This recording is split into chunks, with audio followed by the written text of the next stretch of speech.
Those of you listening to this tape can join with us in the very interesting and practical experiment we're going to make tonight. We're going to work at it experimentally and also add certain basic principles of knowledge in order to understand more about the mind and how it works. Because finally it's the understanding of the mind that puts us in control of it, and therefore in control of our whole lives.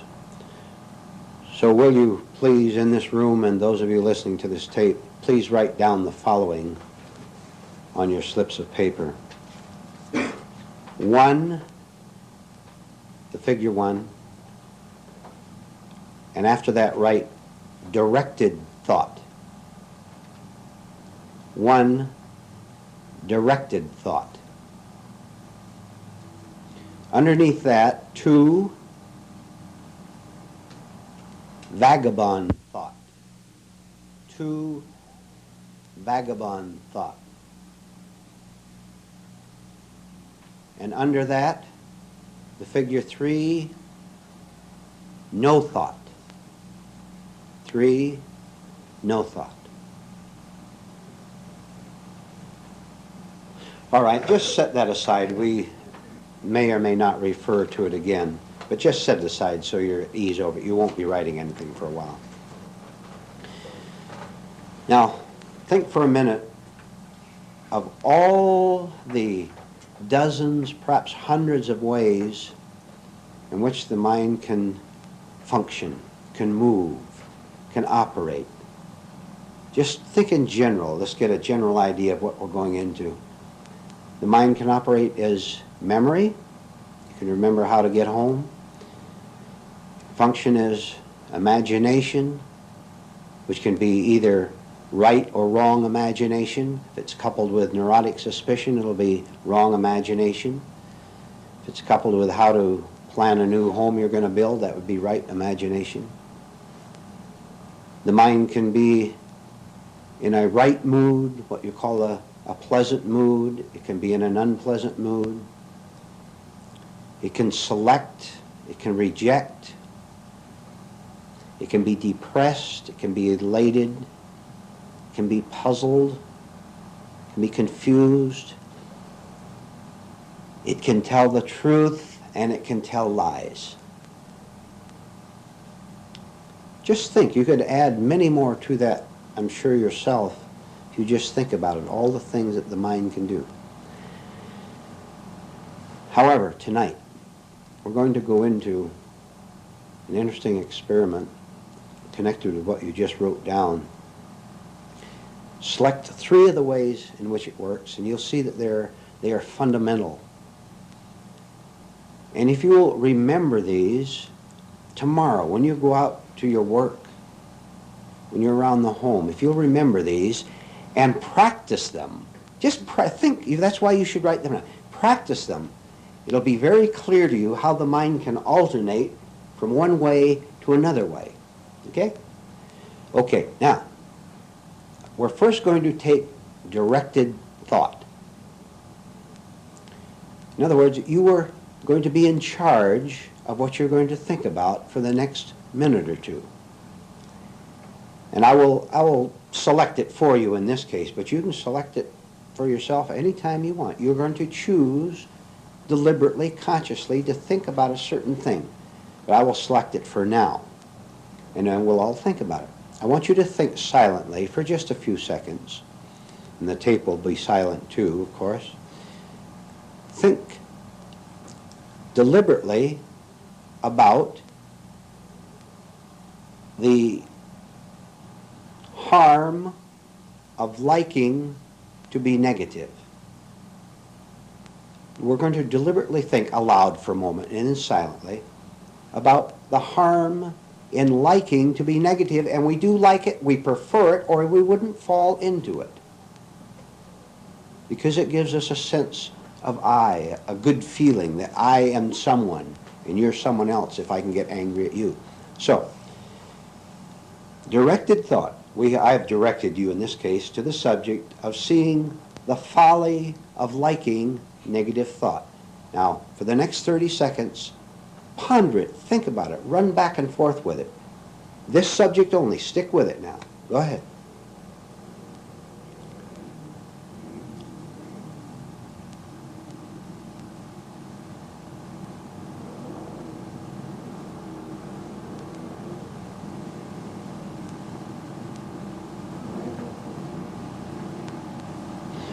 All right, that's enough. Now, you are to select, direct your own subject and think about it for the same period of time. Go ahead, select a subject and just think about it. Make yourself think about that particular topic.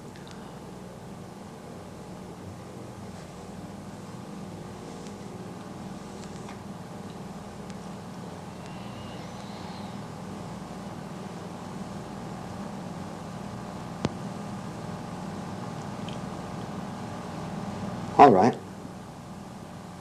Next one is Vagabond Thought, which was where we live practically all the time. Vagabond Thought, which is set off by exterior objects, by interior impressions, by associations, by a word, by a facial expression, by a light bulb that suddenly goes out when we want to read. Associative thought is one way. Now, for the next 30 seconds, you're not to have any concern at all. You're not to give a hoot as to about what you think about. You're going to be in vagabond thought. No direction at all. No selection at all. Think about anything you want. Who cares? Go ahead. But think about something.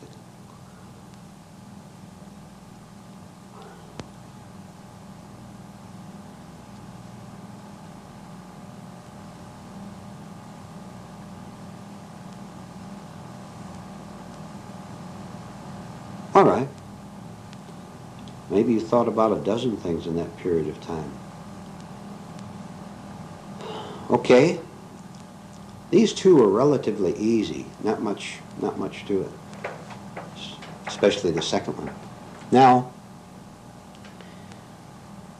we work hard, and you'll find yourself wondering whether you're doing it or not, and I will assure you that you're probably not. I'm not going to judge your mind, but so that you don't deceive yourself, I will say that you will not do what I'm going to ask you to do next, but we're going to try. We have to start.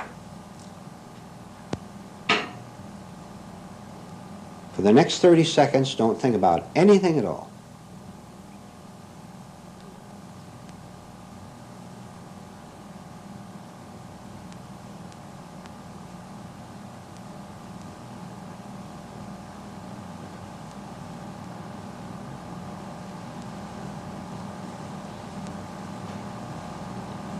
All right, what happened? Did any of you succeed? Did any of you fail? What? What happened? Tell me what happened, somebody. Did you think about anything at all? Huh? Yes. Thinking about not thinking at all. Yes, right. Right. You know, if you don't want to call it no thinking, you can just call it being in a state of awareness where thought is not present at all. It doesn't mean your mind is asleep. As a matter of fact, you're seeing and hearing exterior objects. It's wide awake, quite wide awake. But it's not at that particular moment caught in any kind of thought at all, including directed thought or vagabond thought. Next experiment. This is very complex. This will take years to master, but we're going to do it. I want you to go into vagabond thought right now. Relax, who cares what you think about? Think about cherry pie or the skies of Montana, anything you want.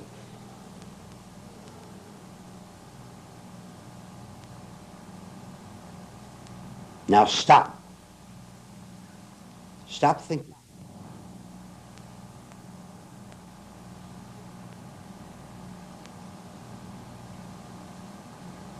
What are you thinking about now?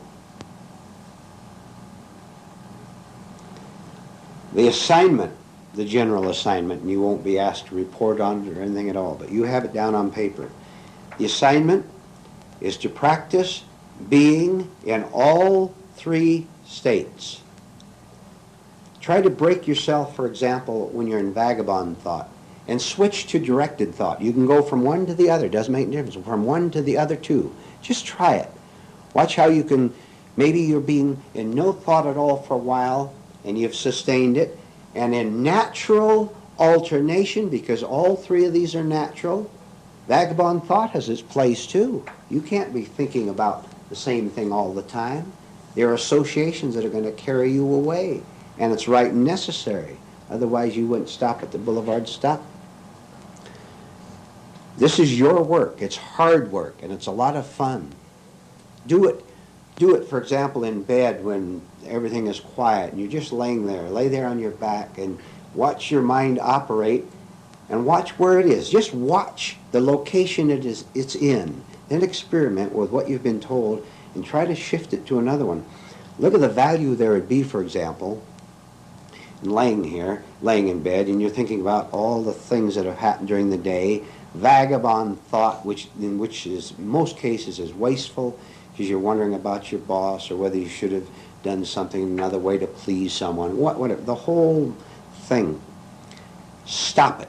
Just stop it and go into directed thought.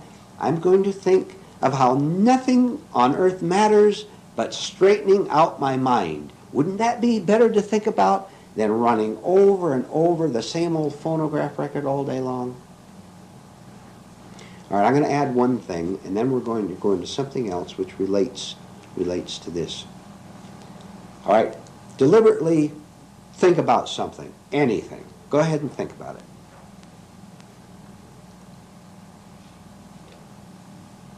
Stop it. Now I'm going to direct you to think about the interior of your home. Imagination, thought. Picture it. What's the interior of your home like? Look at it, see it. Okay? Lamps, chairs, ceiling. Got it? Huh? Did you all think about the interior of your home? All right, stop. Notice something fascinating. Fascinating. We're learning how it works.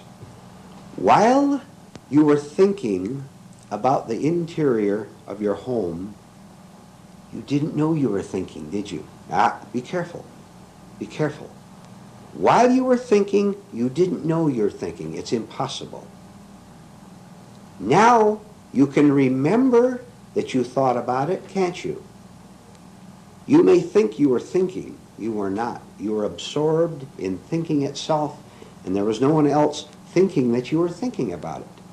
That was the only thought that was in your mind at the time, the living room, or whatever room you went to. Right? Because the mind goes so fast, we often think that we can think about our thinking, but we can't. We can only think.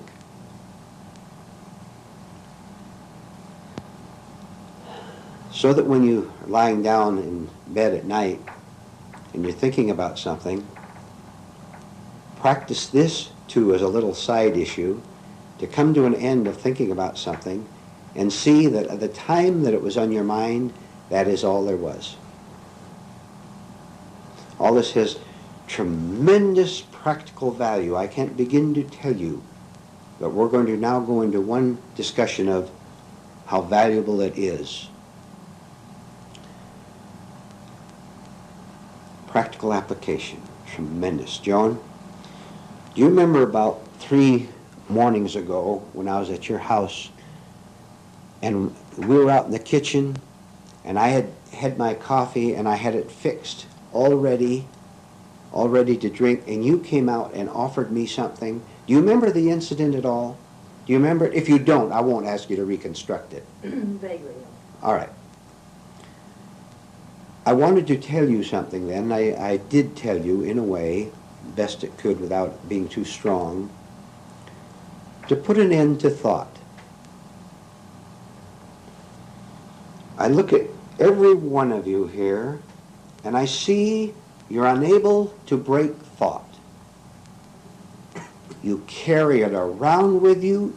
You don't know how to be done with something.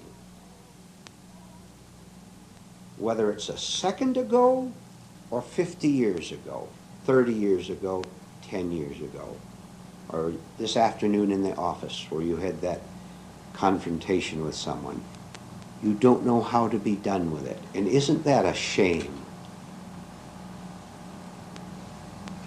That we don't know how to put an end to thought, which is the end of me, good, the end of that fighting person. Isn't it beautiful that I can right now, put an end to that angry person of an hour ago, that scared person of 2 hours ago, that desperate person of a week ago? It's astonishing. I'm not being dramatic. I'm telling you. It's astonishing that right now I can be free.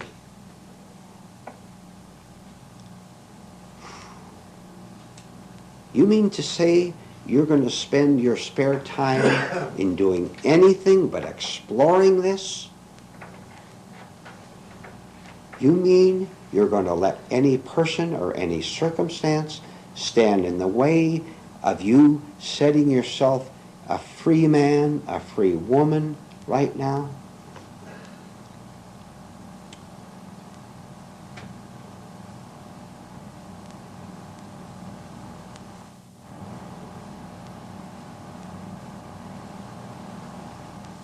What do I have to give up? I don't think we've used the word clinging very much. Let's use that. I have to give up clinging to whatever I presently value, which I do not as yet see has no value at all.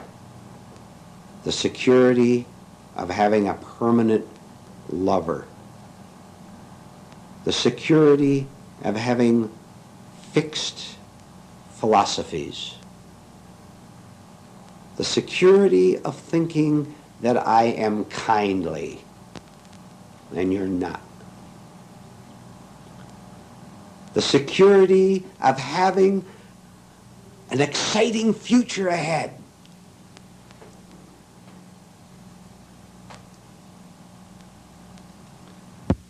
All that has to go.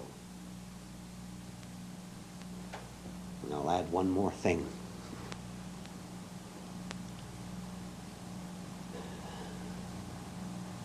Which will become clearer to you as you put together everything we've talked about till now. Listen to this. The people who didn't come to this meeting tonight may never hear it again. They'll never get it. They'll never be able to use it and never be able to work with it. We have to want it. I want you, from now on, to go as fast and as far into your own evil as possible without turning away from it.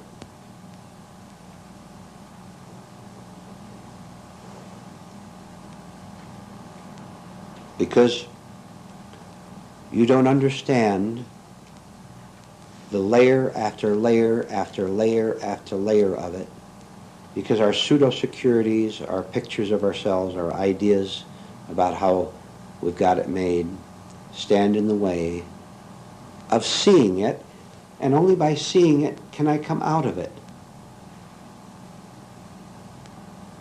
I really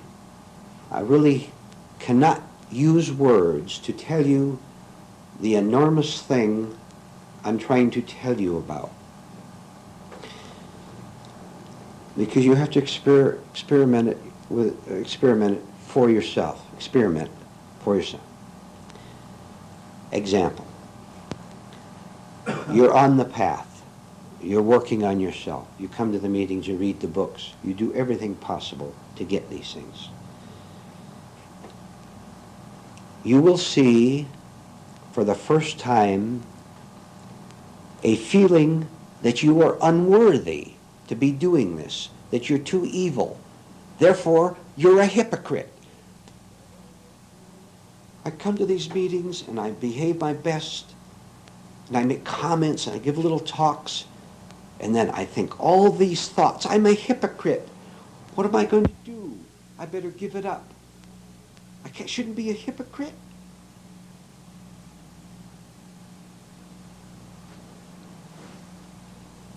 You stay right on the path, being a hypocrite, being lustful after women, being greedy, being petty. You ought to shout with joy to know that nothing out there, and especially nothing in here, can keep you from finding the truth if you will walk on in spite of your own evil. I take a deep breath myself at the enormity of it. Nothing can stop me. Nothing. As long as I don't quit.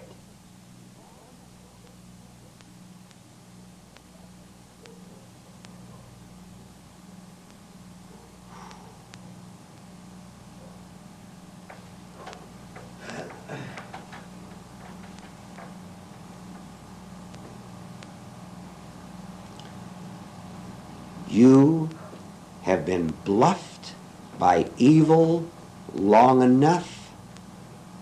You're not going to let it intimidate you, scare you, make you feel unworthy, or throw you off the path anymore. You have been bluffed long enough by your own sickness. You're not going to listen to it anymore. You're going to put an end to it by keeping on.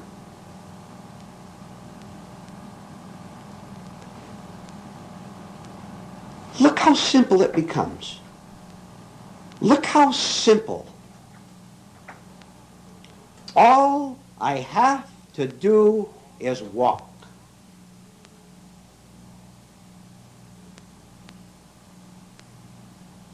I'm not going to listen anymore to any attempts of my own mind to make me feel ashamed of anything I have done or am doing or will do.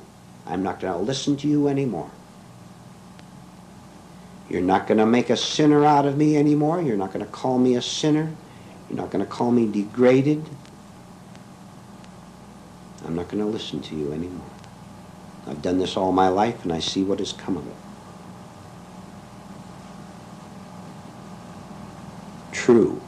True, I don't understand. That I know. True, I don't get it yet. I don't understand. At the same time, I'm through listening to self-condemnation. Heaven knows I want out, and I'm going to find it. I'm going to make it. What I talked about before the first half of the session ended is the same thing as having right rebellion. Now I'll ask you, any of you, and comment please, what do you have to say about right rebellion? Do you feel you're in it? What are you rebelling against? What are you rebelling against, Connie? What's it all about? What?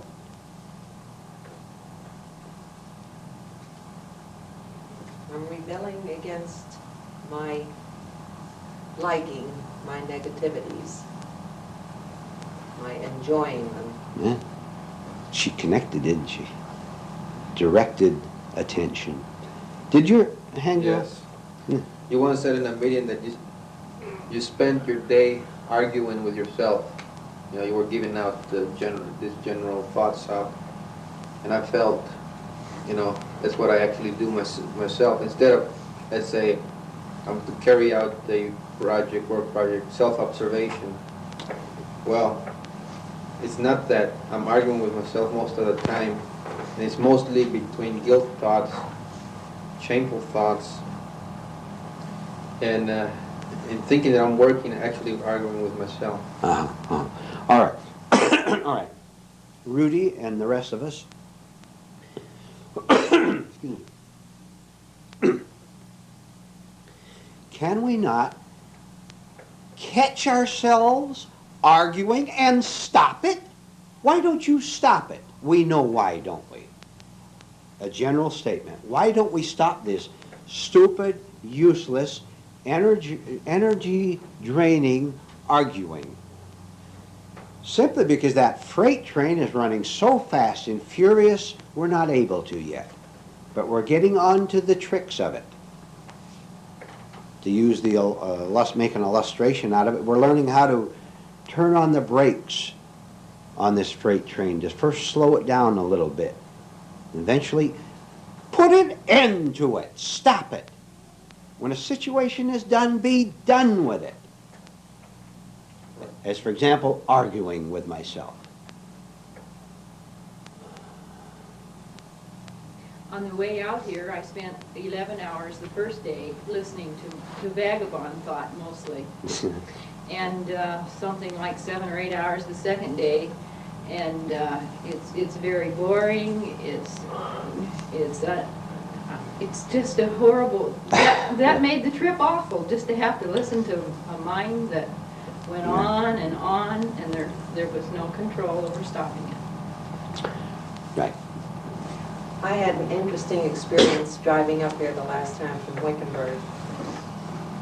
It seems driving, for some reason, the mind does just go on and on and on.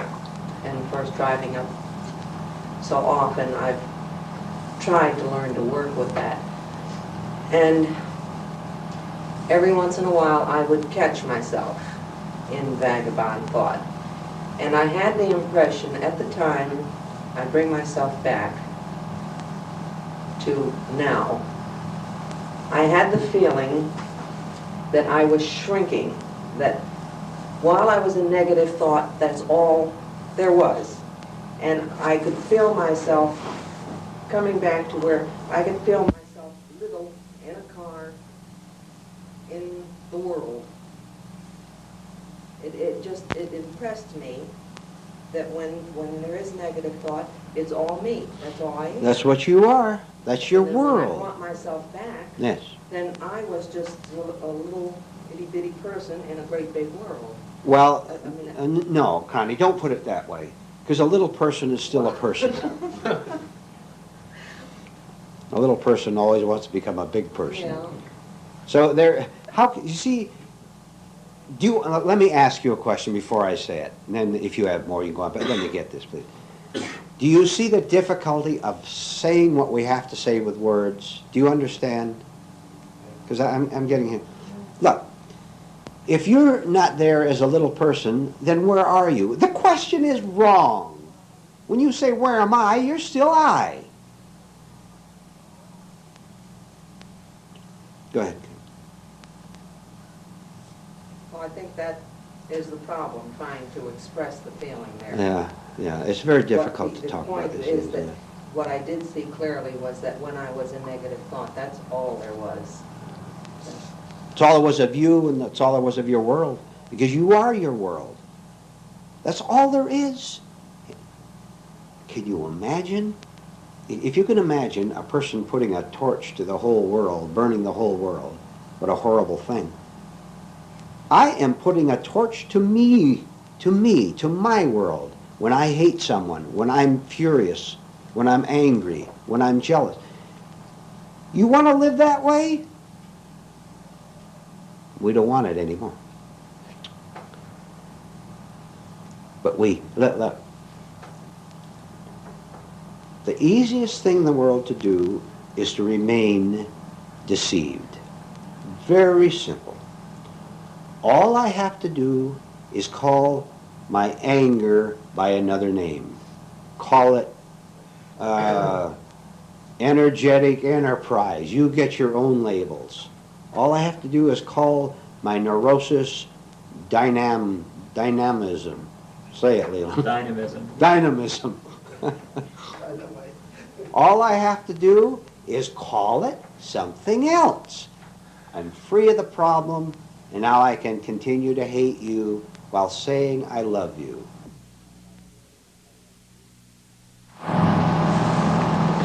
The reason that the process of observation is so critical is that we must come to the point that you've just described. Namely, we must stop calling my anger my justice or my righteousness or something like that. We must see what its actual consequence is, so that the mind which becomes quiet is not the dull mind or the mind which has been made quiet mechanically, but the one which is really alive because it's seen through the consequence of the wrong functioning of the mind.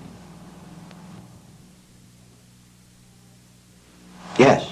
What you said about that cannot be aware while we're in thought is very easy to see when you're in conversation as well, and how in being in conversation at work, I'm taken away from myself, and it may be a long time before I ever catch it again. Yes. And you just used a good phrase, or I'll rephrase it. Come back to ourselves. That's what we're doing, coming back to ourselves. I've been arguing with myself for 5 minutes. I've been carrying the weight of the shame of because I did something dumb or said something stupid. The prodigal son has to come back home. I have to drop whatever's out in the vineyards or swineyards or whatever. I have to drop it and come home. In other words, I have to drop the arguing, the jealous, come back to where I really belong, to a conscious mind, to this quiet mind you were talking about. There's no argument at all because it's not connected to the past at all.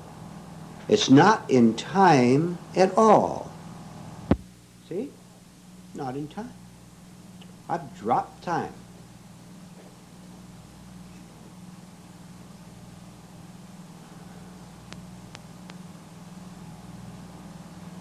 Then time is used properly.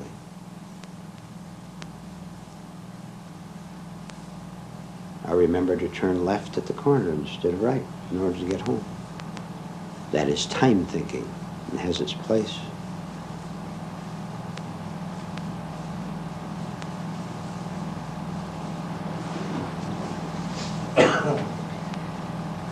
The real meaning of death is separation or division, and the reason that the people that you've described are dead psychologically is that they are incapable of having a relationship with anything that is real, that is, a relationship with truth, with things as they actually exist.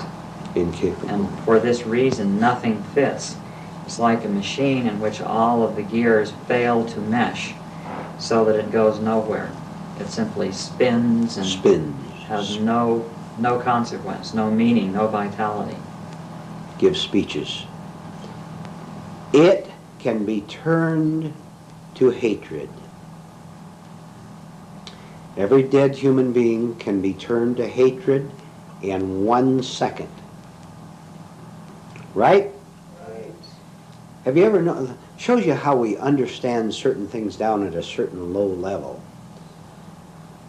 Have you ever been very cautious in talking with someone that you sensed might blow up if you said the wrong thing? You've watched your words. We've all done it. You've watched your words with him or her.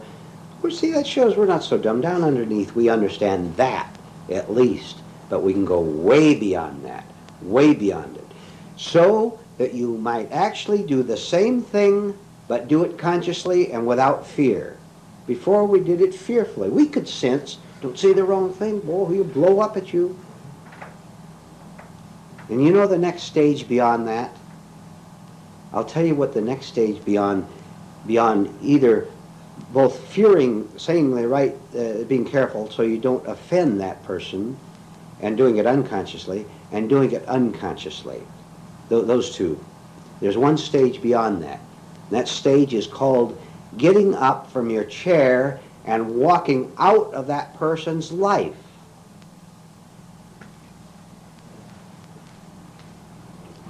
Psychologically or physically, one or both.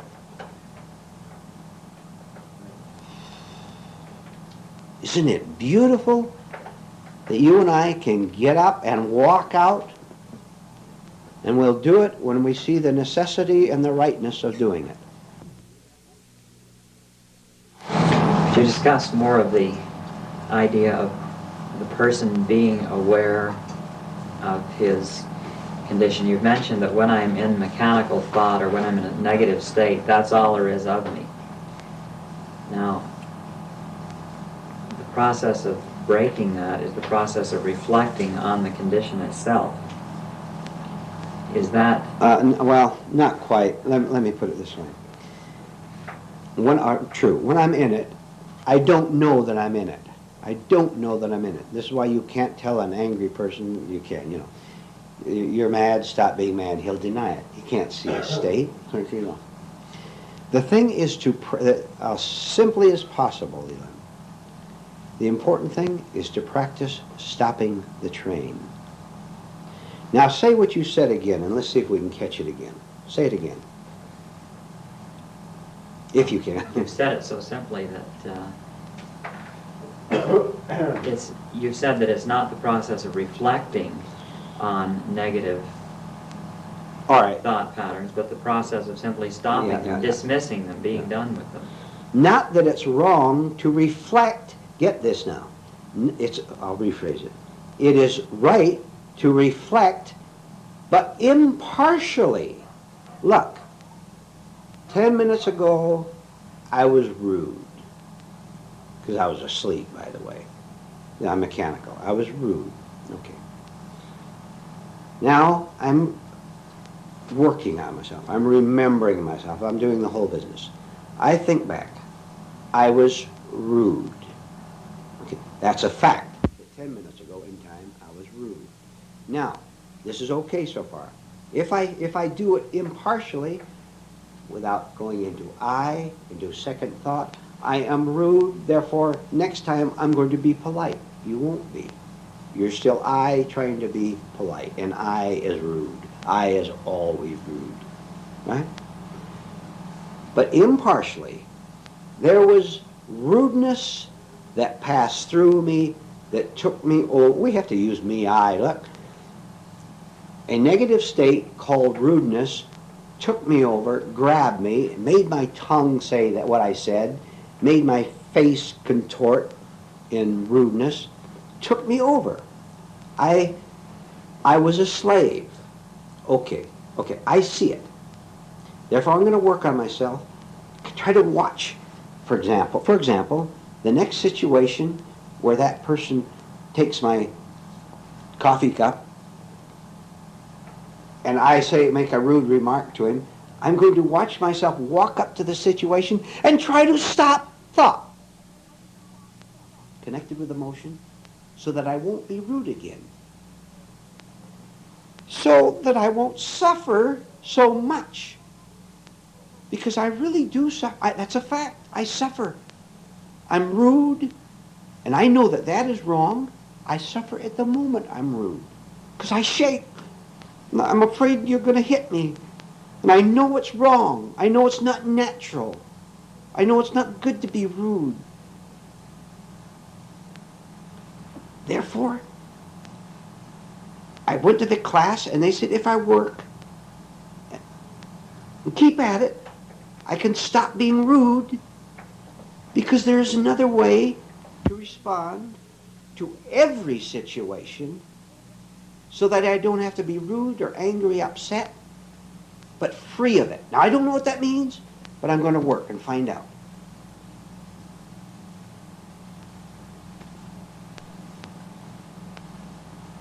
Seeing that I have been a slave to rudeness is part of the cure. So reflective thought in that sense is okay, but not condemnation and not justification. That's clear, isn't it? Right. Who has to explain that anymore?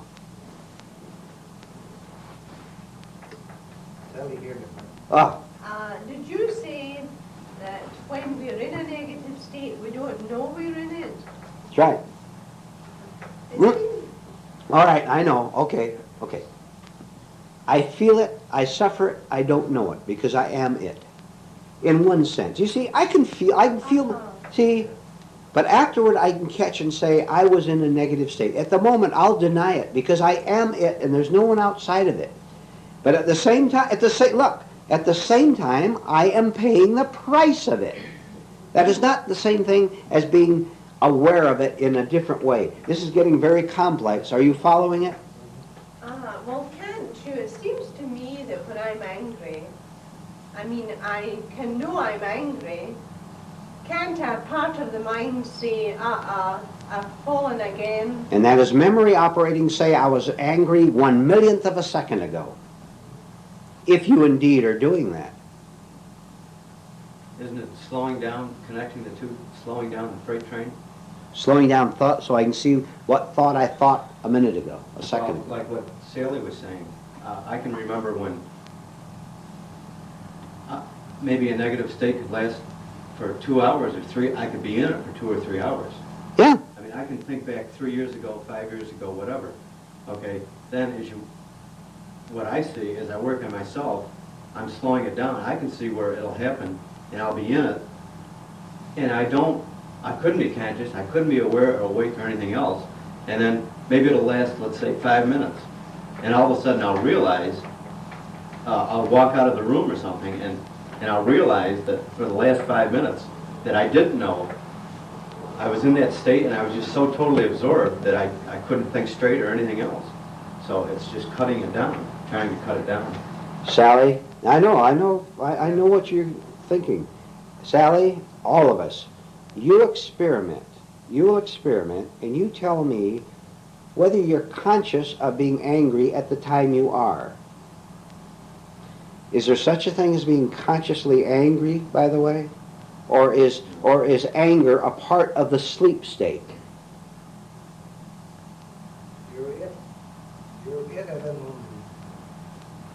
I have two thoughts about that. It seems that there are times when we can, as Sally and Fred are sort of hinting at, times when we can see that the devil has taken over and he's trying to hold on, and we're somehow conscious at one level that this is happening, but at the other level he's still in control. That's very good. So this moves along, and hopefully the awareness ultimately prevails. That is, it's the slowing down process that Fred is talking about. There's no question at all, but as we work on this, you can call it an alternating process. And at the very beginning, remember we say if we can break it for 1 split second at the start of our work, that's something, that's great. And then it's gone and we're mad for the rest of the day, and the next day we can break it so that we're not mad for 2 seconds, and the rest of the day and it does alternate, but gradually we grow stronger and the other grows weaker. It has to. Our whole business is to make our darkness disappear. Go ahead. Well, I was just going to say, further connecting it a little more as an example. We'll say tonight I was supposed to get through at 6. So I could see it. I could see the devil sneaking up because I had to do something and I wasn't going to get through at 6. So after a while, at least I can see the pattern, and I know ahead of time now, everybody will have a certain thing, and one of mine is, if I'm supposed to work, I can see all the things that enter in, and I'll say, well, I worked 10 hours and that's enough. But then something will come up, something will happen, maybe I'll have to work another hour. So I can see the whole business of what's happening, and I can see the negative state approaching. And it's a lot easier to work on than before, because it's happened so many times before. It was mechanical and I was asleep. At least now I can see it. I know. I mean, it's just a big signal. All right. If I have to work overtime, then that's... You are saying, are you not, that you can begin to see the devil tempt you. Is that Right. fair? Yeah, right. Or see him Isn't that tremendous for any of us to do? That shows we're not walking blindly right into it and blowing up.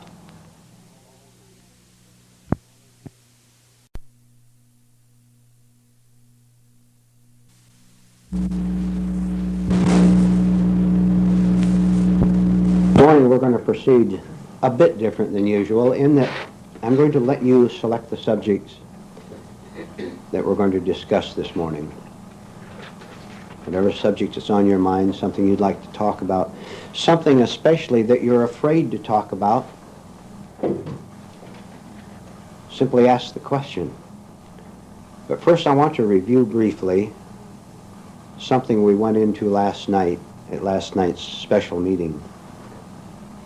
Just quite important to see deeply and to see with all of the mind and not just a part of the mind that has a preference, that has a fear, that has a choice, but see it with the whole mind, which simply is this. Can you begin to say to yourself, as you go out into the world, and as you're at home with yourself, wherever you may be, say to yourself with a good deal of feeling, not negative emotions, but a good deal of feeling, because that feeling also has insight into it. Can you say to yourself something like the following? And you can put it in your own words, and you must put it in your own words. Something like this. And you are speaking, by the way, to the world, to society, and to yourself equally, not divided. What you're saying out to the world, you're saying to yourself. What you're saying to yourself, you're saying to the world, because they're the same. You're saying this: I am tired of hearing that I'm a guilty sinner. I'm tired of hearing that I owe you something. I'm tired of hearing that I have to conform to your moral codes, to your religious standards, to your beliefs about how I should behave toward you. I am tired of being accused by you.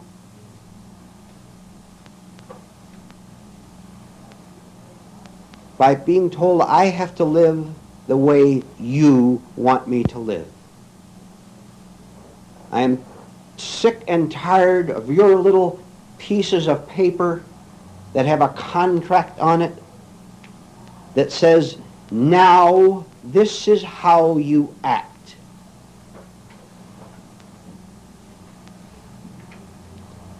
In order to be acceptable, this is how you act. I am not going to act that way anymore. Because unknowingly, I have let you, because I didn't know any better, I was ignorant to be sure, I have let you tell me what it means to be good, to be decent, to be acceptable, to be liked, to be secure, and I don't believe any of it anymore.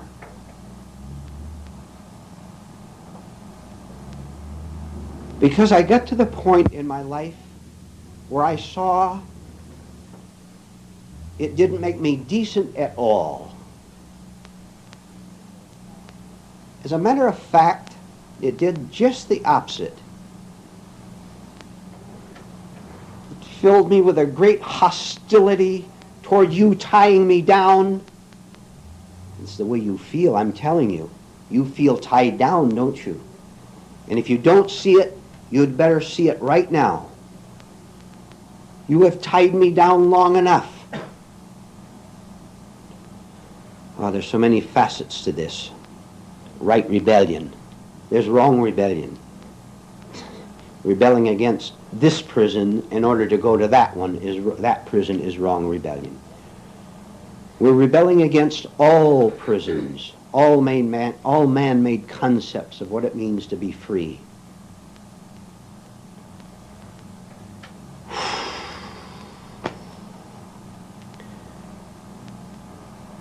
No matter how destructive it is, how fearfully I do it, I'm going to do it. And if you no longer like me, God help me, don't like me, but I'm not going to endure this pseudo-morality anymore, this pseudo-goodness, this conforming to what you have told me is right and true.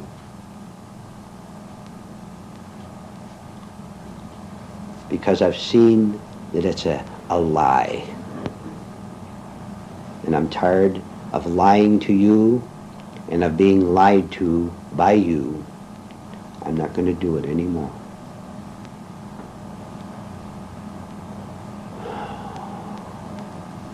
This will mean this will mean that I will have to enter fully what I have seen dimly.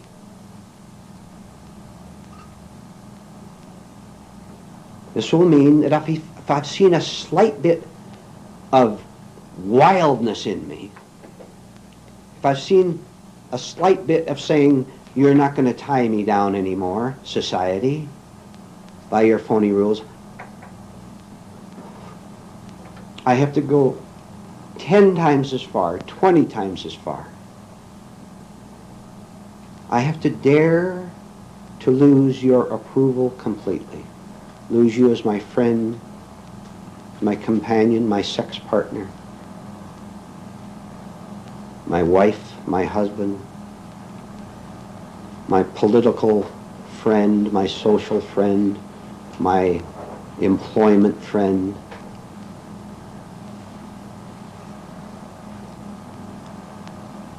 So that I have nothing left.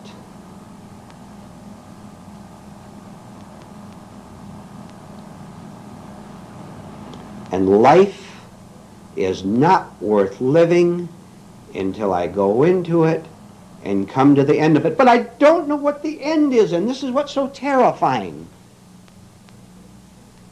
This is what's so scary. This is what makes me run back into your arms and into your political club and into your group and into your phony ideas.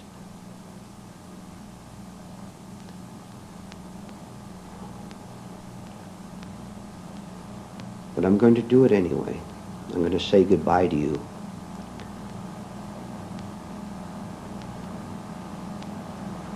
And I know what's going to be your attitude when I do so. And you know too, because you've all done it in small ways. In some cases, some people be indifferent when you say, not with words, but by your manner, but by your facial expression, by your words. For example, someone criticizes, you're with someone, you're with a friend, and you're beginning to work on yourself, and this friend has deep sarcasm towards someone or something, anything.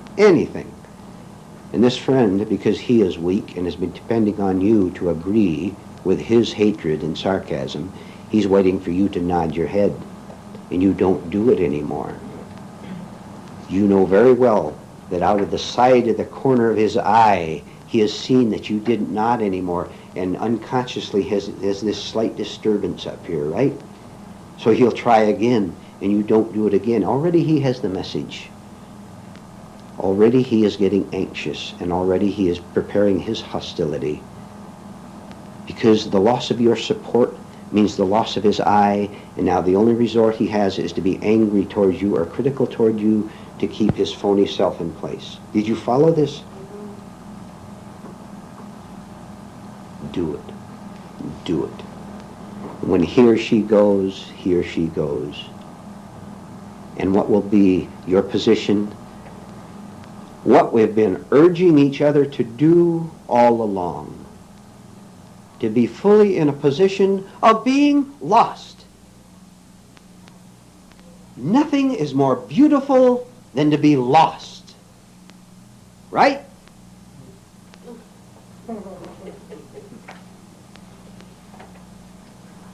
I know you're getting it. Very simple. Any of your groups of friends and relatives, think of them if you want, down there, that home in California or New York or wherever. Think about them. They're gathered around the dinner table and they talk about the World Series coming up on television, and the ladies talk about their new dress fashions, and they talk about their politics, and they all have very strong opinions. They've got the answers. They're not lost. They've got it made. I found out if you buy silver, it'll go up. Get something solid. Silver. That's it, huh? You know. Real estate, they've got the answers.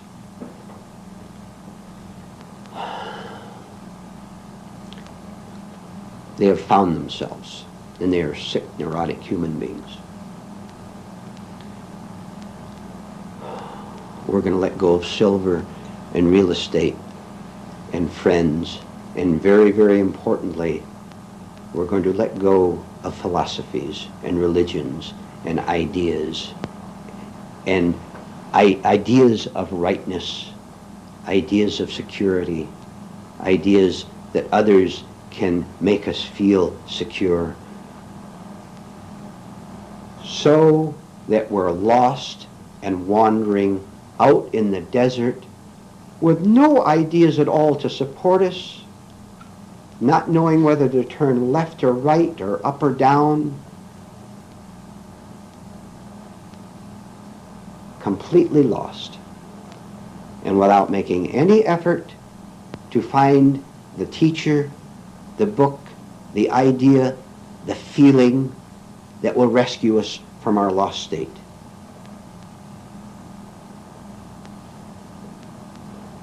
If I remain totally lost without any answers at all, then is there anyone there who needs to have security, who needs to find answers, who needs a teacher or a book or a church? I'm gone. There is no one there who says, how do I find my way out? When there is no one there to say, how do I find my way out? Is there a way out? I need to find a way out only as long as I think there is a me who needs rescue. If there's no me, there's no need for rescue, there is nothing, and I'm out.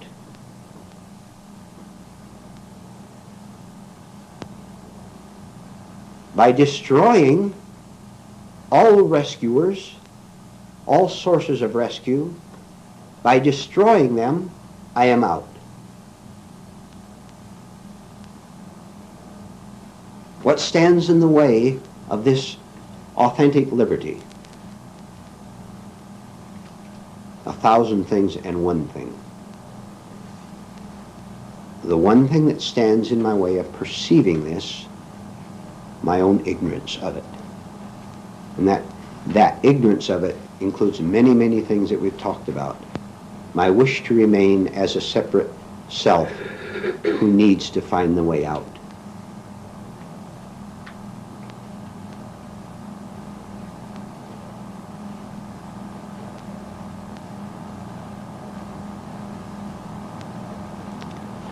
How hostile are you?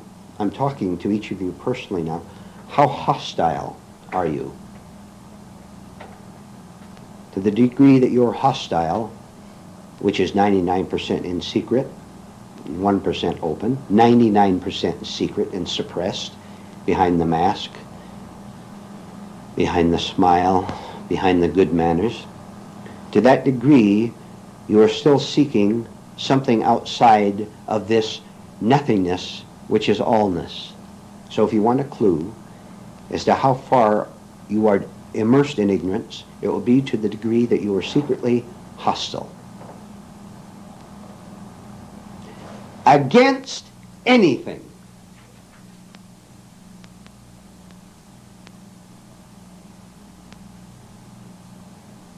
Even hostile that you're not getting these things fast enough or thoroughly enough. Even that is a mistake, because you're now putting yourself in time.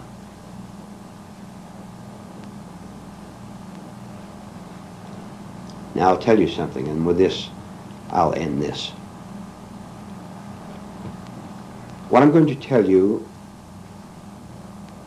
is so astonishing, so pure, that our ignorance can't grasp it, obviously. So what I'm going to tell you has to be seen with something other than our ignorance.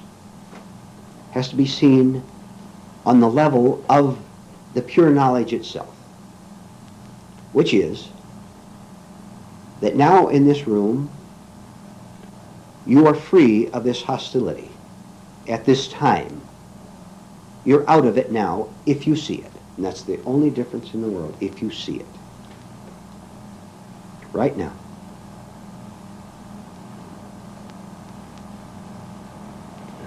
Last night we discussed one of the forms of ignorance that keeps us from seeing this, which is the mad rush of ordinary thought. Ordinary thought running along with arguing with myself. Ordinary thought in the form that maybe I'm too stupid to grasp these things. Ordinary thought in the form that I already have my fixed beliefs, which are satisfying me, which is a lie because they're not. A belief cannot possibly satisfy because it's on the level of thought.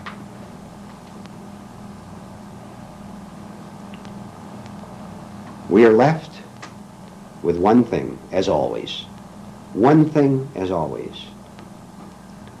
Persistent, daily effort to attend to the only worthwhile business I have, which is every morning when I get up, to say I'm going to attend to bringing myself back to myself all day long, instead of losing my energy and my attention and my intelligence in stupid, foolish distractions such as wondering about my neighbor's business.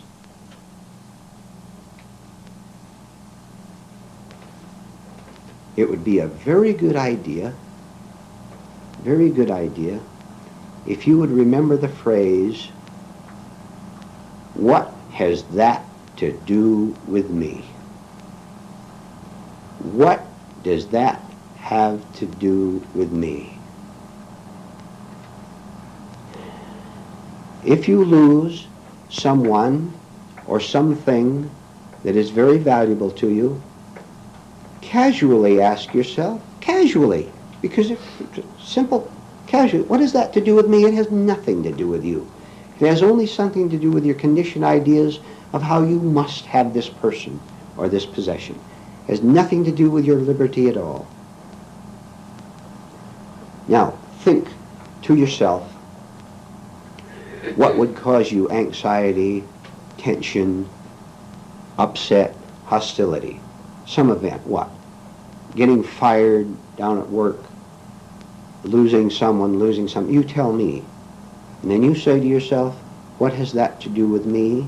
And then you answer the question by saying, it has nothing to do with me. I may not see it yet. Maybe I don't.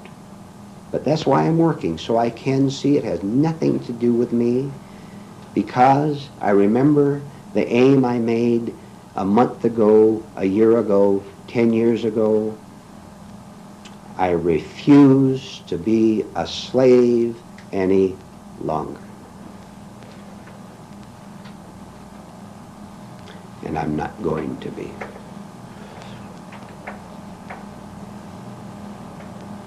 It's a little too early for a break, so let's take 10 minutes of open discussion. Any subject you like.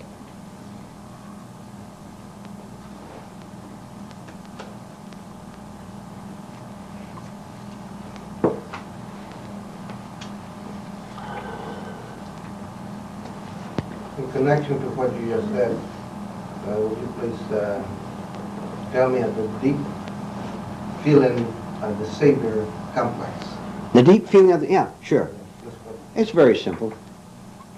Well, it depends on which way you mean it. You mean I need a Savior or I am a Savior? I am a Savior. You are a Savior.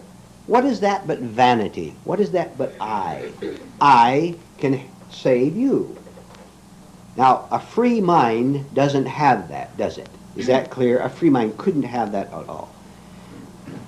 You think the saviors are those who are professional saviors. For every professional savior, there are 10 million amateur saviors. Boy, you ask that alcoholic neighbor of yours for advice on how to straighten out your life, and he'll talk for an hour. Compulsive talking, the compulsive need to feel important to someone, the need to feel that I know the answers. Well, I may not have all of them. I may drink myself drunk all day, but I'm not completely gone, and I can give you good advice in this area. It's very simple when you see it. Why should I give advice to anyone at all? The only legitimate time you can give advice, there are two levels. First, the mechanical level. Your neighbor asks you how to fix your TV set, and you're an expert in fixing TV sets. You say you change this tube over here, or whatever you do. That's legitimate. The second, which I wonder if it'll ever happen to any of us outside of in this group, is when someone who has reached the point of not knowing what to do, to the point where he asks whether life is worth living, and he asks you something about what you have learned, and he knows maybe you've studied these things, and you can give him authentic spiritual advice and then drop it. Because you're not getting, if you're not getting, a feeling of superiority out of it. And you don't need to proselyte him and say, ooh, come to our group, we've got the answers. You're still identified with the group, and you're still getting a feeling of exaltation that you are exclusive. Everyone else is wrong but this group. And you're part of the group, so you're part of the health of this world. You're still part of the sickness of the world.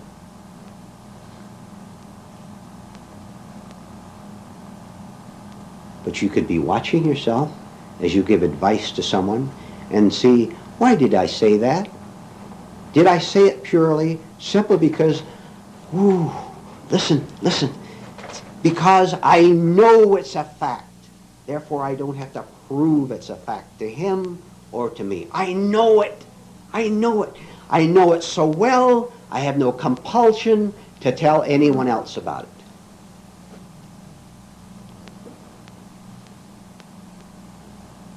With that, there is no savior complex. And need I reverse it? I will very briefly. If I need a savior, I am still I, and I'm still an egotist. And believe me, if my savior is a person or a book or a group, a psychological group or a religious group, whatever my savior might be, whatever it might be, I will switch saviors at the drop of 5 cents if I think I will get that 5 cents by switching. I, self, can never be loyal to a false group because I am false. I'm doing it to get advantages, ego advantages. This is why you see betrayals and fightings in all kind of political and religious groups. When there is loyalty to truth, there is no me being loyal to truth. There's only truth. So the question of loyalty doesn't exist. There's no me to be loyal to truth. There's me dash truth, one word, one thing. And I can't possibly be disloyal because there's only one thing, not one thing to be loyal or disloyal. There's one thing, right? Do you see? The question of loyalty or disloyalty to truth doesn't come up at all. That only comes up in duality, where there's me being loyal to this or that. And where you are so-called loyal to some savior group, you will have neurotic demands on it. And one of the demands is, you keep me from seeing the lie that I'm engaged in. And they will. They'll keep you from seeing the lie, because the whole thing is a lie. And they're not going to risk losing you. They'll lie to you, because their pseudo-security depends on holding you.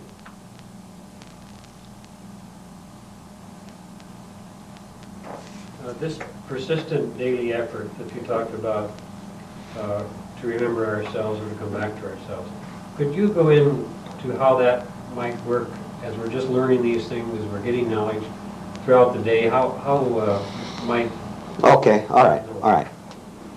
It is one thing, all right, I'll tell you, ever since you arose this morning, you have gone through a series of minor shocks, disturbances, states, little ones, not big ones, and this something big happened, little apprehensions. Okay. You felt them. You felt them definitely. But you did not see yourself feeling them. You went into the cafe. You spoke to someone at the gas station as you stopped this morning. All by yourself, you thought a certain thought, and you were disturbed by it, but you didn't see it. Daily self-work consists of slowing all my reactions down, physical, mental, emotional reaction, to the point where I can sense that when I walk into this room, there is a certain apprehension, not a big one, a little one, but it's the little foxes. I sense that I was a little bit apprehensive as to when I looked at Juan or Joan or Bill or whoever. What's going to happen? Do I have to play a role? What do they expect of me? Do I have to smile? I'm in a bad mood. How can I cover it up? I have to walk in here fully aware of bang, bang, bang, every thought that goes through here so that I can catch it and drop it instantly. Instantly. Because if I don't catch the thought that comes to me as I walk in the door, and it's been a week since I've seen you, and maybe a new person, and there's an association with someone I knew 10 years ago I had a fight with. So I can catch that thought and drop it now so that it doesn't continue to make me go into artificial behavior, whatever it is. And the artificial behavior could even be casualness. Hi, huh? That is artificial behavior when I'm being artificially casual. Can I shock myself into not being casual or artificial or being anything at all, but just walk in? But I have to see it, or nothing can go on beyond that. No good work can go on beyond that.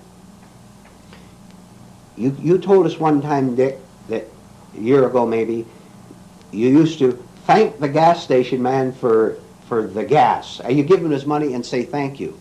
And one day you ask yourself, why am I thanking him? Right? Remember? All right, that's good. Why am I thanking him? Mechanical courtesy. Maybe you should thank. That's behind the point. Mechanical courtesy. And then suddenly occurs, here I gave him $10 for 2 gallons of gas and I'm thanking him. Can I watch my behavior at the moment I do it so as to shatter something mechanical, so that I'm not a mechanical creature going through life with all the tensions and resentments that go with mechanicalness? It is break time. That wonderful career that we have ahead of us, that beautiful romance we hope may develop, or we hope may end, all these things that we're planning in the future, we somehow sense that even if they do work out, the ache will still be there. So it's a pretty serious business. But that isn't what we're going to go into this morning. But it's part of it.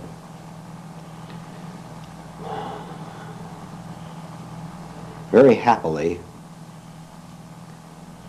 no matter what happens to you, no matter what has happened to you in the past, very happily, you need not try to handle it on the level of ordinary thought. In the first place, you'll be wasting your time. You'll simply be running over the same track again and again, trying to work out some solution through thinking about it,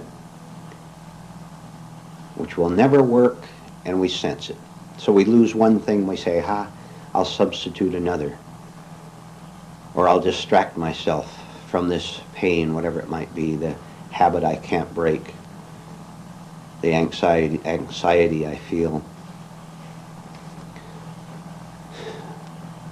Nothing works. That's the problem. Everything I try, nothing works. And every time I think I have a solution, I'm afraid that it will fail me, which it will even if it works. Because all it can do is give me a thrill. Anything that thrills me has failed me. Meeting the new boyfriend, girlfriend, making some advancement in life. Nothing at all. Now, what wonderful news. Tremendous news. No matter what happened yesterday, 10 years ago, at this very second that I'm sitting here, I have a totally new source of help. That's all right. The word is fine. A totally new source of help, of cutting off this false solution, which is to say that at this very minute, if I can remember the small bit of advancement I have already made, the small bit of truth that I know I have, it's not much, but it's a certain amount, and I can return to that, that is, I can remember that there's a part of me that is not a part of this mad mental and emotional chasing. I can sense that this part is way above the chasing. You have to put this together yourself. I'm giving it to you. You have to put it together. So that with this strong emotion, this strong feeling, I really don't have to chase around like I'm always doing, especially trying to convince myself that I've either got the answer or I'm going to find it. Because when you say I'm going to find the answer through coming to these classes and reading these books, you're still anxious. You're not free at all. You're still saying someday I will know the answer and be free of this awful ache. And one problem with the ache? You can't define it. You can't even see it clearly. You don't even know what it is. All you know is that you feel it and suffer from it. And indeed, it is not necessary to identify it. If you had to do that, you'd spend years trying to track it back to where Mama slapped you once, or you got in trouble with some man or some woman. Fortunately, that is not necessary. What is necessary is to know that with right knowledge, I will not any longer be that person who was involved in the former things. That astonishingly enough, there is something that is not of the same nature as my chasing and striving and my heartache. How do I find it? How do I get to it?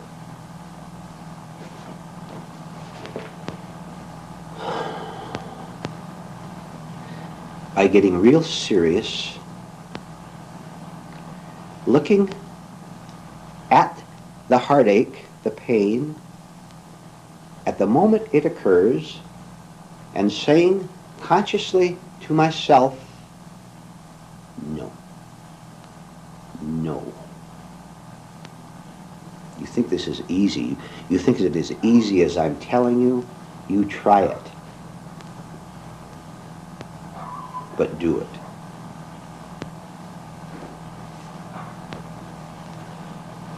The problem, obviously, is not with that man or woman I had the problem with, that financial problem where I lost a lot of money,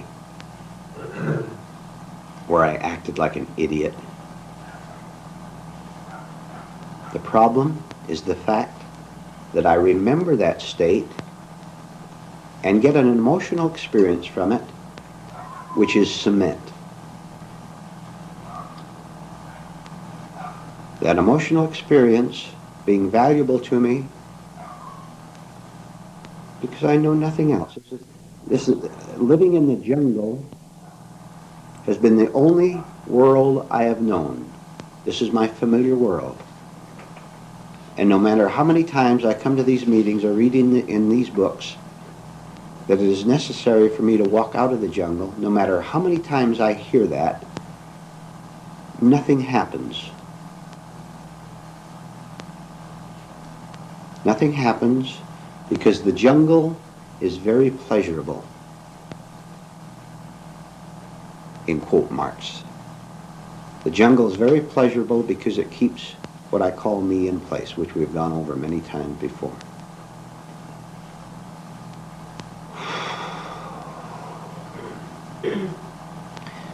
Can I look around the jungle and see myself as being mad in the middle of it, and see all these mad people whom I call my friends, all these insane people, and I'm right along with them. Can I see all these things and say, as familiar as you are, as comforting, in quote marks, as you are because you're familiar, I'm not going to associate with it anymore. I'm going to walk out. So when I get to the edge of the jungle and cast a glance back, and there are all my idiotic friends waving to come back, which is really in my own mind. They're not there at all. This is my own mind wanting me to go back and start the whole process over.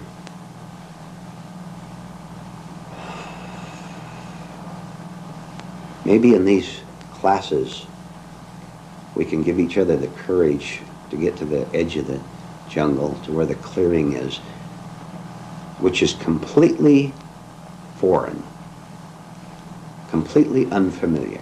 There's no way to recognize it at all. Because if you know what it's like, that is merely your thought repeating itself, and so you'll go into another jungle which you will call a meadow. And you'll soon find out from what happens there that it's another jungle, because you'll meet the same people, same idiotic boyfriend or girlfriend, the same confused and hurt people.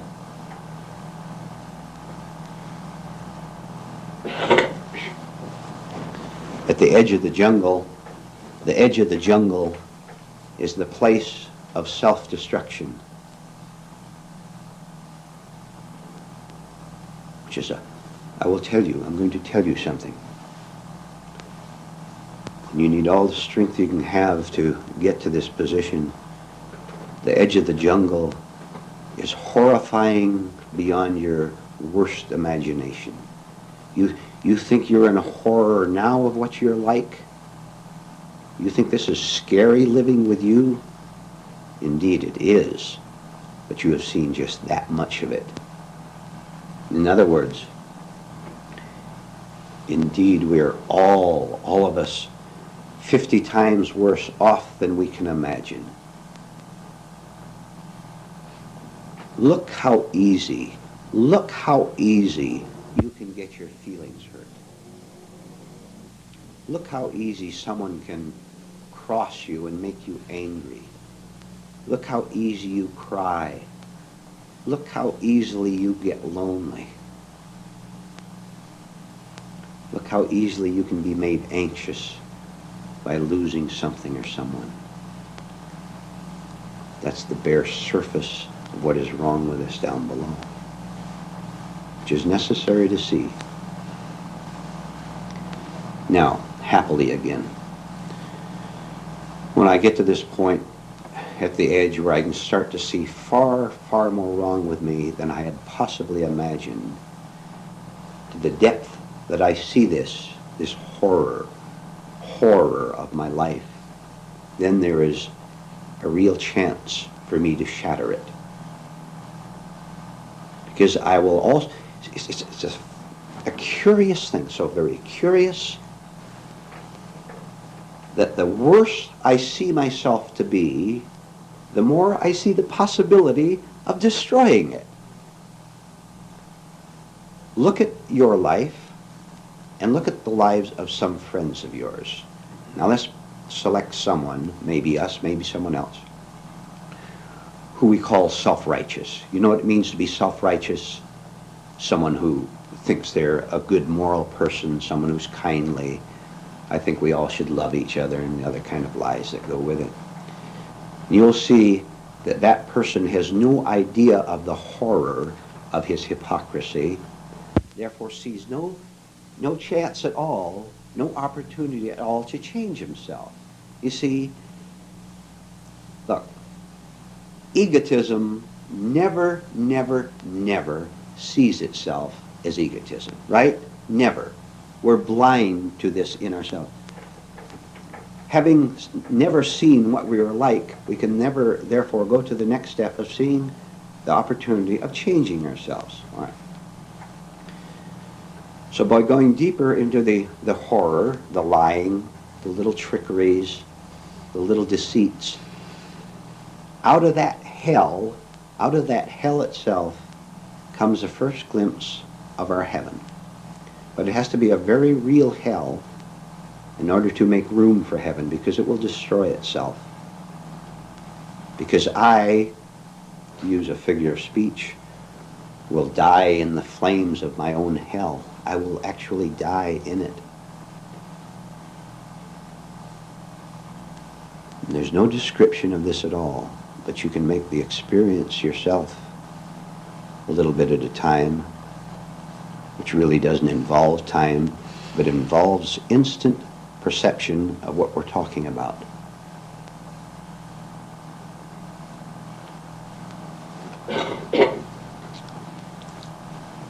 If I can walk down this path, glancing in one direction inside of myself, so to speak, and see what a stupid, egotistical liar I am, how hypocritical I am, without being afraid of it, without condemning it, without condemning myself, because looking in the other direction, I have knowledge. This direction is the idiot.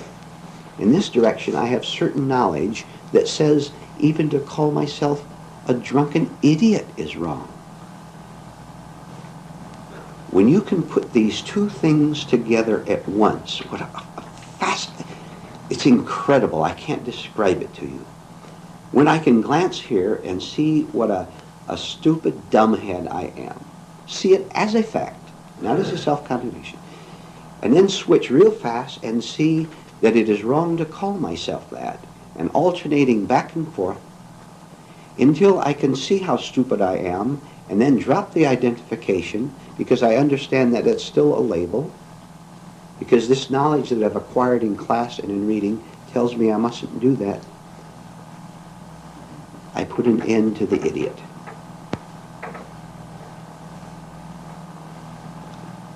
It's so dreadfully important, and it takes a long time, but we're going to do it in these classes. It takes a long time, but it's a right move to look at the idiot in me and handle it correctly. All our lives, up until this time, we have handled it incorrectly. I know every one of you would condemn yourself for behaving badly.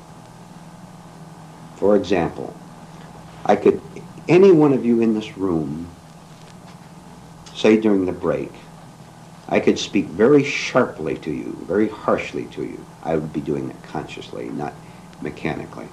I could speak very harshly to you over something, some little thing you did.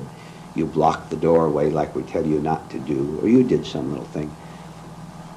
And I would see the expression on your face that you took it wrongly, that you're not able to take rebuke consciously.